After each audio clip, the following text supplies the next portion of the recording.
গরুর মাংস খাওয়া যদি পাপ হয় তাহলে গরুর দুধ খাওয়াও পাপ। হ্যাঁ, এ কথা আমি বলছি না, এ কথা আপনাদের ধর্মীয় ধ্বজা পরে যে ব্যক্তিটা বসে আছে সেই ব্যক্তিই বলছে। কারণ এ কথা, এই সত্য যদি বা এই কথা যদি আমরা তুলে ধরতাম তাহলে আমরা বিধর্মী হতাম, তাহলে আমরা নাস্তিক হতাম। হ্যাঁ, কমেন্ট বক্সে তো আপনারা ভরে দিতেন যে এ নাস্তিক, এ বিধর্মী, এই ছাড়া আর অন্য কিছু বলার আপনাদের কোনো কিছু থাকতো না। তো এই সত্যটা তুলে ধরেছে আপনাদের ধর্মের ধ্বজা পরে যে মানুষটা বসে আছে, সেই মানুষ এই সত্যটা তুলে ধরেছে। তো সেই ব্যক্তি কি বলছে আগে শুনুন। गाय का मांस खाना पाप है तो गाय का दूध पीना भी पाप है। पाप है क्योंकि गाय जो चारा खाती है, चारे से ही मांस बनता है और चारे से ही दूध बनता है। लेकिन क्या करें? তাহলে এটা কে বলছে? আপনাদেরই ধর্মীয় মানুষ বলছে।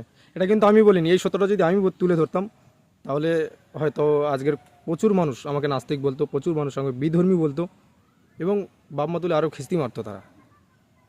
তার জন্যে এই সত্যটা কে তুলে ধরেছে? আপনাদের ধর্মের ধ্বজা পরে আছে সেই ব্যক্তি তুলে ধরেছে।